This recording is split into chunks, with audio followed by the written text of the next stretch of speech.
ସ୍ଥାନୀୟ ତାଳବଣିଆ ଠାରେ ଅନୁଷ୍ଠିତ ହୋଇଯାଇଛି ଓଡ଼ିଶା ଜାପାନ ସାଂସ୍କୃତିକ ମହୋତ୍ସବ।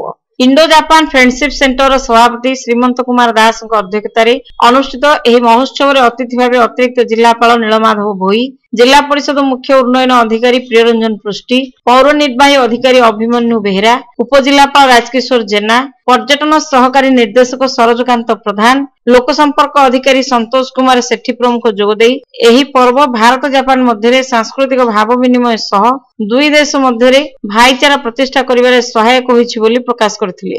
ଶ୍ରୀ ଜଗନ୍ନାଥ ସଂସ୍କୃତିକୁ ଜାପାନରେ ଅଧିକ ପ୍ରଚାର ପ୍ରସାର ସହ ଦୁଇ ଦେଶର କଳାକାରଙ୍କ ମଧ୍ୟରେ ସାଂସ୍କୃତିକ ଭାବ ବିନିମୟ ଏହି ମହୋତ୍ସବ ମାଧ୍ୟମରେ ଅଧିକ ରୁଦ୍ଧିମନ୍ତ ହୋଇପାରିବ।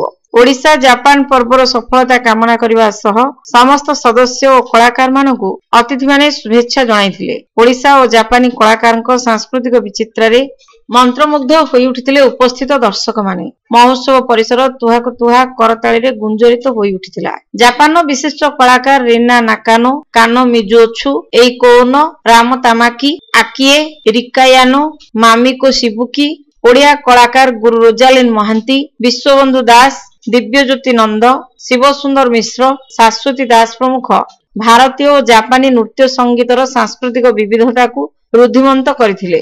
ଅନ୍ୟମାନଙ୍କ ମଧ୍ୟରେ ଶ୍ୟାମପ୍ରକାଶ ସେନାପତି ଯୋଗଦାନ କରି କଳାକାରମାନଙ୍କୁ ଉତ୍ସାହିତ କରିଥିଲେ। ଅଧ୍ୟାପକ ବିଶ୍ୱନାଥ ମିଶ୍ର ମହୋତ୍ସବ ସଂଯୋଜନା କରିଥିଲେ। ଏହି ଅବସରରେ ନୃତ୍ୟରେ ରୋଜାଲିନ ମହାନ୍ତି, କଣ୍ଠ ସଙ୍ଗୀତରେ ଶାଶ୍ୱତୀ ଦାସ ଓ ଦିବ୍ୟଜ୍ୟୋତି ନନ୍ଦ, ବାଦ୍ୟଯନ୍ତ୍ରରେ ଲିଙ୍ଗରାଜ ଦାସଙ୍କୁ ସମ୍ମାନିତ କରାଯାଇଥିଲା।